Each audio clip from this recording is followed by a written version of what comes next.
I have a wondering. I wonder how many of you know what your life purpose is. In being curious about that, I also wonder, do you know who you are, what you can do, and what problem you want to solve in this rapidly changing world? Given the right conditions and the right environment, people as young as 14 years of age can come to know and understand their life purpose. And whilst the grey hair may give it away, I've had 30 years in education. And during that time, I've come to know and recognise a school system which smothers, stifles, and restricts the ability of young people to know what their life purpose is. What we need to do is we need to reimagine schooling. We need to reinvent education so that young people can know who they are, what they can do, and what problem they want to solve in this changing world. And it needs to start with recognising a few things. First of all, we need to recognise that our current school system is a separate, bolt-on delivery of services. And that needs to move from that towards learning communities which provide learning continuity by bringing many services together. The second thing we need to do, we need to stop with the intense focus on marks and grades. We need to give up the league table style comparison between schools, and we need to get over our fascination with international rankings. And what we need to do is to have learning communities which focus on the social skills and the enterprise skills that will sustain young people for a lifestyle of contentment and fulfilment. And the third thing we need to do, and it's not just educators that need to do this, it's all of us. We need to challenge the top-down directive curriculum and replace that with learning experiences which are real-world, relevant, and places the learner at the very centre of that experience. In short, we need learning communities which focus on learning capabilities and place the learner at the very centre of that experience. So, where do we start? Well, I think we need to design and establish a new normal for preschool to post-school learning, one which brings together, at a very minimum, early learning, primary school, secondary school, and out-of-hours school care so that they come together to provide learning continuity in a connected and seamless way. And any learning community attempting to do this needs to acknowledge its local community. And here in Western Sydney, that means acknowledging and respecting the fact that parents travel great distances and take great time to get to and from work. At St Luke's Catholic College in Marsden Park, located halfway between Blacktown and Richmond, beautiful view of the Blue Mountains, we are starting to design and establish a new normal which actually commences at 6 a.m. in the morning when a teacher opens up the gate. And we have learning-focused activities as part of an extended school day which closes at 6 p.m. with a different teacher. Now, you could be forgiven for thinking that 6 till 6 is an extremely long day, and it is. But I can guarantee you there's no student and no teacher who works 6 to 6. But let me introduce you to Mira. Mira is a gorgeous young 6-year-old Year 1 student. And this is a photo of her and her mother from a couple of weeks ago. But what it does, it reminds me of a few months ago when I noted on a particular day Mira arrived at school at 7 a.m. in the morning. And when I left at 20 to 6 on a cold winter's evening, I saw Mira pleading, in fact begging with her mother to wait 10 more minutes while she finished the stop motion video that she'd been working on for the last couple of days. And that's not a one-off, because on any given morning or afternoon, as a part of our commitment to provide learning-focused activities as part of an extended school day, students can access science experiments at 4 o'clock in the afternoon. They can access the strings ensemble band at 5 o'clock in the afternoon. They can actually be working with trained teachers using technology to make 3D products that will make a difference in their immediate world. And whilst we have reimagined the school day, we're also designing the new normal about the learning continuum for a 3-year-old through to an 18-year-old. And that all starts at St Luke's with our Early Learning Centre, where 3-year-olds come in and they learn through play. Because learning through play, they learn about the world around them. Because the world right next door to them is the kindergarten classroom that they visit once a week. Because when they're ready for that next phase of learning, it's not one giant leap to big school. Remember big school? It's actually literally one small step next door into kindergarten, which doesn't start primary school at St Luke's. It actually starts the School of Foundations.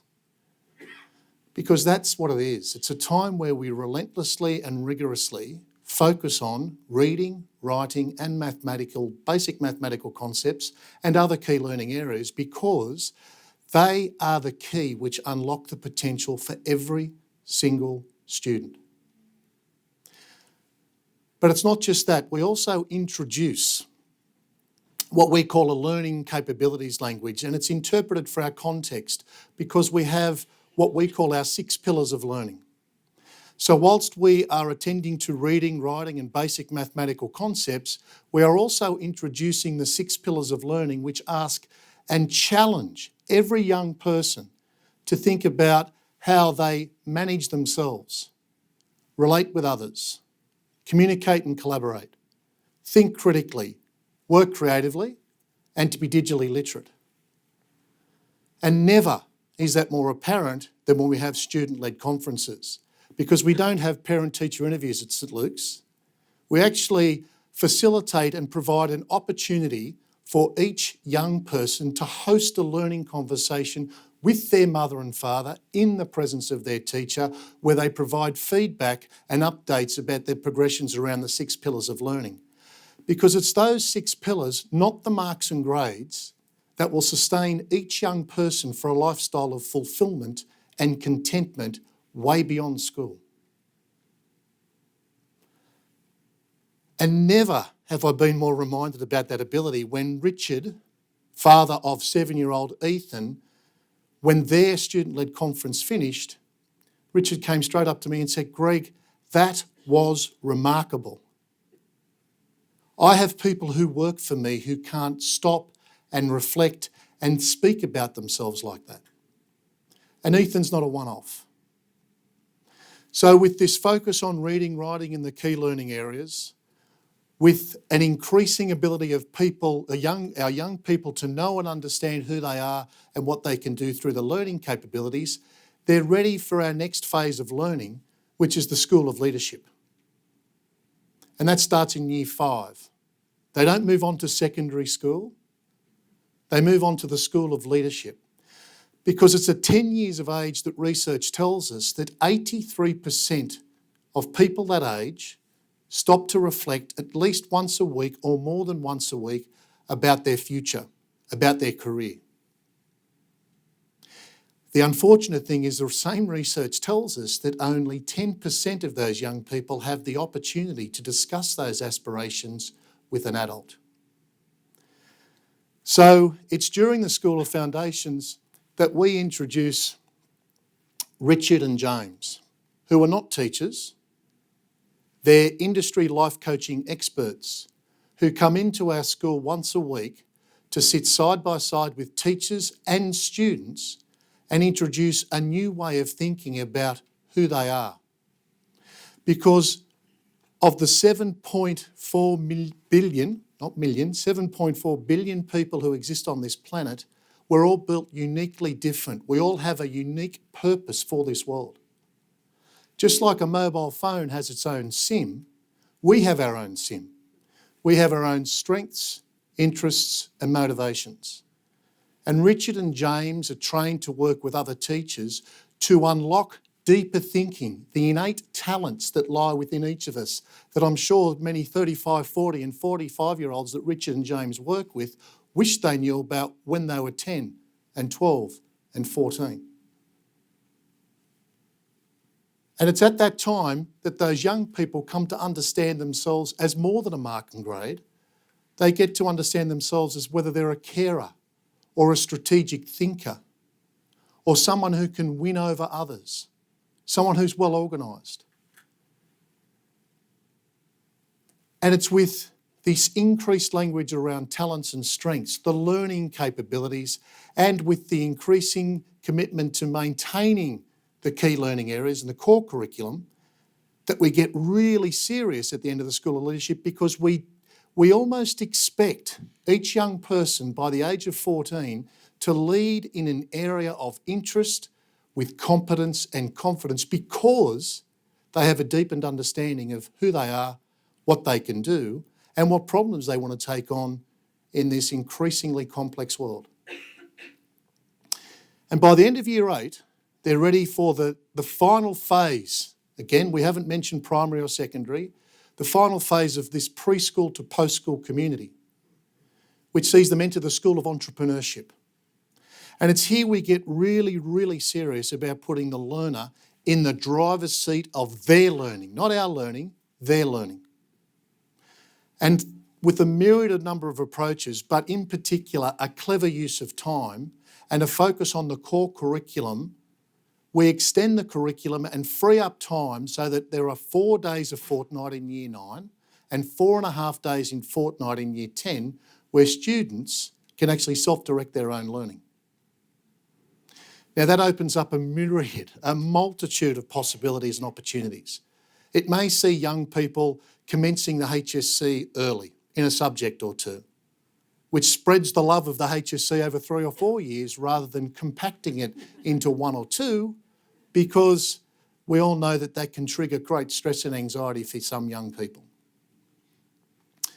It might also see the promotion of VET as a pathway of substance, VET being vocational education training, and students might be able to attain a Certificate 2 or a Certificate 3 in an area of interest because they have more time. And that certificate will allow them to improve their chances of part-time work and full-time work post-school.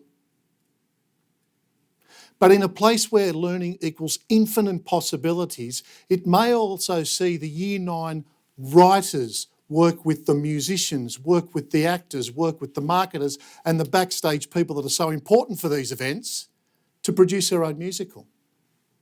It might see the elite rower who sits on Penrith Lakes and doesn't just sit there because they train hard, who actually sleep in once or twice a week because the action research project that they did about their own diet, exercise and performance program brought them to the conclusion that rest and recuperation is vitally important. It might see the talented artist jump in the car and drive up into the Blue Mountains and sit with the artist in their residence and learn from them as they go about their work. But it can also mean tapping into our more immediate local community, people just like you. Because 3 kilometres down the road from where our place is, there's a business park which will eventually hold 35,000 full-time and 19,500 part-time employees.